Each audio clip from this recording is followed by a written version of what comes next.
Hello friends, स्वागत है आप सभी का हमारे और आपके इस प्यारे से यूट्यूब चैनल उम्मीदों का प्रभात में, जहां आपको मिलती हैं दैनिक जीवन में काम आने वाली यूजफुल वीडियोस जो आपके लाइफ में बहुत काम आती हैं। जी हाँ फ्रेंड्स, आज हम हाजिर हैं एक ऐसे ही टॉपिक के साथ और आज का टॉपिक है फीसदी का क्या मतलब होता है। फ्रेंड्स, हम लोग अक्सर ही कहीं ना कहीं सुनते हैं जैसे कि स्नातक में 50% अंक अनिवार्य, या फिर किसी अगर कॉलेज की बात की जाए तो हमें सुनने में अक्सर ये आता है कि इस कॉलेज से 92% बच्चे उत्तीर्ण हुए यानी कि पास आउट हुए। या फिर हम ये सुनते हैं जैसे मान लीजिए अभी कोरोना भी बहुत चल रहा है, तो कोरोना के जो मामले हैं, जो उनकी संक्रमण दर है, वो भी फीसद में करके दिया रहता है कि इस राज्य में इतना फीसद है, इस राज्य में इतना फीसद है।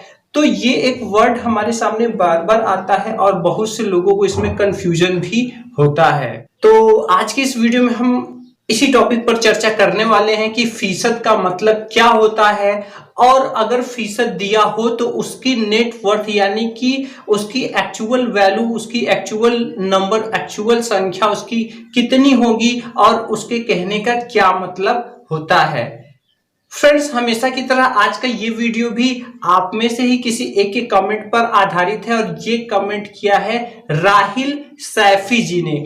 तो क्या लिखते हैं राहिल सैफी जी, इनका कमेंट आपको स्क्रीन पर दिखाई दे रहा होगा। ये लिखते हैं, सर यह अलग अलग राज्यों की संक्रमित दर है 48.5%, 69.80%, 18.0%, 9.54%, 15.08%, 1.10%।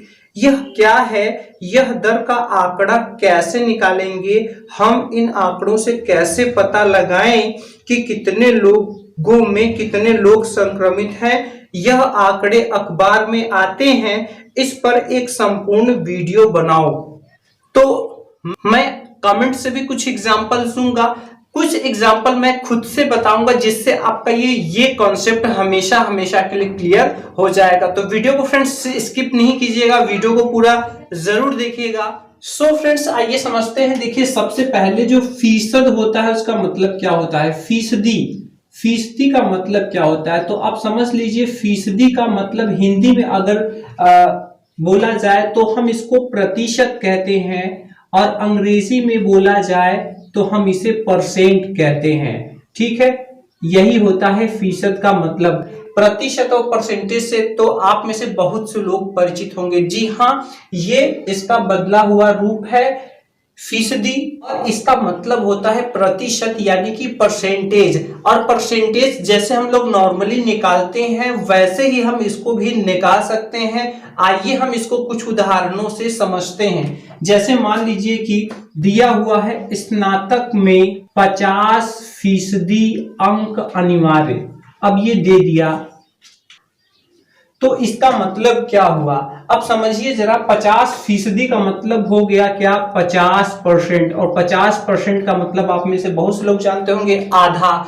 अब अगर स्नातक की परीक्षा में मान लीजिए कि स्नातक की जो परीक्षा हो रही है, मान लीजिए वो 1200 उसका पूर्णांक है।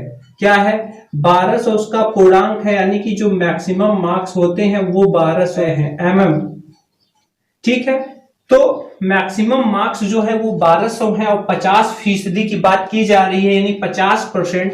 तो देखिए, इसमें आपको 50% निकालने के लिए आपको क्या करना पड़ेगा, तो यहां पर 50% हम लोग कैसे निकालेंगे। इसको निकालने के लिए हमें 1200 50% निकालना पड़ेगा। और 50% हम लोग कैसे निकालते हैं, देखिए जब हम हिंदी में का लिखा होता है तो हम वहां पे गुना लगाते हैं, इसके बाद 50 लिखेंगे और प्रतिशत जो हटाएंगे तो बटा में हम 100 लगाएंगे। ये 0 से 0 2 0 कट जाएगा, 2 0 नीचे 2 0 ऊपर, और यहां कितना आएगा, ये आएगा 12 पंजे 60 और 1 0 और 600। यानी कि 1200 का 50% कितना है, 600 रुपए है। यानी 1200 में से 600 नंबर आपको पाना जरूरी है। इसका मतलब ये हुआ। चलिए मान लेते हैं किसी राज्य की जो जनसंख्या है, राज्य की जनसंख्या है वो कितनी है, वो है मान लीजिए 10 लाख। कितनी है? 10 लाख। ठीक है, तो लाख में जैसा कि आप जानते हैं कि लाख में 5 जीरो होते हैं, तो चलिए हम इसको अंकों में लिख देते हैं। 10 लाख, इकाई, दहाई, सैकड़ा, हजार, 10,000, लाख, 10 लाख। ये देखिए 10 लाख है। अब मान लीजिए राज्य की जनसंख्या 10 लाख है और जो संक्रमण दर है, तो जो कमेंट में पहला है संक्रमण दर वही हम ले लेते हैं और वो कितना है? ये 48.5%। अब इतना है, अब इतना हमें नंबर्स में पता लगाना है कि अगर 10 लाख की जनसंख्या है और इतना फीसदी संक्रमण दर है, यानी कहा जा रहा है, तो इसका मतलब क्या हुआ? ठीक है, तो यहां पर देखिए इसका मतलब क्या हुआ। अगर इसका मतलब आप निकालेंगे या आप जनसंख्या निकालेंगे, संक्रमित जनसंख्या, तो वो कैसे निकालेंगे? टोटल नंबर जो हो जाएंगे वो आप यहां लिखेंगे और इसके बाद यहां पे इसका 48.5%। ठीक है, यही आपको कुल मिलाकर के करना है। तो देखिए यहाँ पे 10 लाख हो गया, 10 के बाद 5 जीरो, इसके बाद का जब हम हटाते हैं तो यहाँ गुना लगता है 48.5 और जब प्रतिशत हटाते हैं तो 2 जीरो, बटा में 100 लग जाता है, 22 में 100 लग जाता है। अब देखिए 00 से 00 कट कर देंगे और यहाँ पर इसका जब गुना करेंगे तो ये सिंपली हो जाएगा 485 और उसके पीछे 4 जीरो है तो 4 जीरो यहाँ मैंने लगा दिया। एक अंक पर दशमलव है तो एक अंक पर दशमलव लगा दिया। अब इस तरह से अगर देखें तो ये कितना हो गया? ये हो गया 4,85,000। तो अब देखिए यही इसका मतलब हुआ। इसका मतलब ये हुआ कि राज्य की जनसंख्या 10 लाख अगर है तो जो संक्रमण दर है 48.5%। इसका मतलब 100 में से 48.5 लोग जो है क्या है? संक्रमित हैं। और अगर इस टोटल संख्या का अगर इतना फीसदी निकाला जाएगा तो ये आएगा 4,85,000।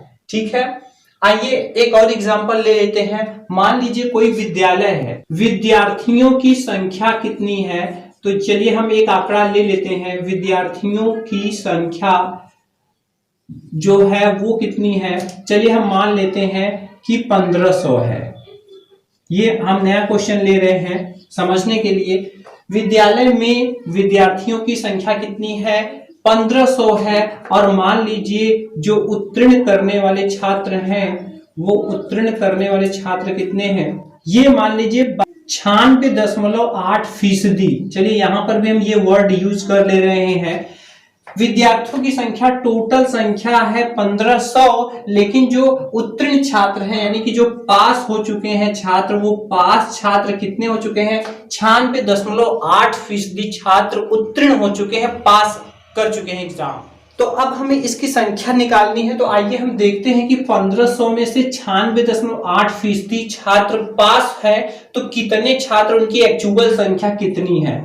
तो उत्तीर्ण छात्रों की संख्या। तो अब इसको निकालने के लिए हम क्या करेंगे? हम 1500 पूरा लेंगे। इसके बाद हम यहाँ का कितना परसेंट निकालना है? फीसदी का मतलब परसेंट होता है, तो यहाँ 96.8%। अब आइए हम इसको सॉल्व कर लेते हैं। तो देखिए ये 1500 हो गया, इसके बाद का हटाएंगे तो गुना लग जाएगा, 96.8 हो गया और प्रतिशत हटाएंगे तो बटा में 100 लग जाएगा। अब इसके बाद देखिए 0 से 0 कट गया। अब हम इसका इसमें गुना कर देंगे और हमारा रिजल्ट हमको मिल जाएगा। एक अंक पर दशमलव है तो एक अंक पर दशमलव लग गया। तो देखिए ये हमारे पास दशमलव के बाद 0 का कोई मतलब नहीं होता है। टोटल जो संख्या है वो कितना है? 1452। इसका मतलब ये हुआ कि 1500 छात्रों में से कुल 1452 छात्र पास हैं और बाकी छात्र फेल हैं।